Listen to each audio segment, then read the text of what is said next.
आइए सुनते हैं।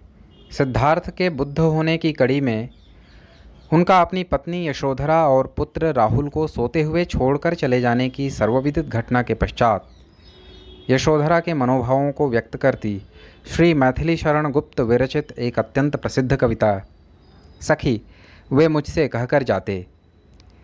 कविता के संबंध में उल्लेखनीय यह है कि इसके प्रत्येक अंतरे में परिस्थिति विशेष में नारी मन की अलग अलग भावनाएं चित्रित होती हैं। कविता इस प्रकार है। सखी वे मुझसे कहकर जाते, कह तो क्या मुझको वे अपनी पथ बाधा ही पाते। सखी वे मुझसे कहकर जाते, मुझको बहुत उन्होंने माना, फिर भी क्या पूरा पहचाना। मैंने मुख्य उसी को जाना जो वे मन में लाते।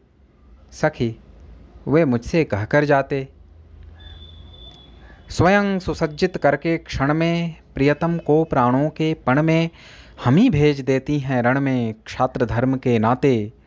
सखी वे मुझसे कहकर जाते,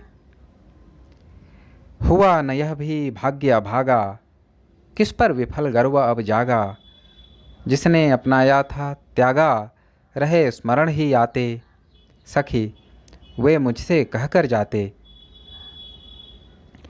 नयन उन्हें हैं निष्ठुर कहते, पर इनसे जो आंसू बहते, सदैव हृदय वे कैसे सहते, गए तरस ही खाते।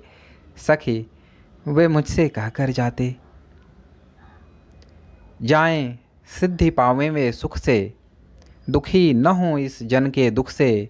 उपालंभ दूं मैं किस मुख से, आज अधिक वे भाते। सखी वे मुझसे कहकर जाते,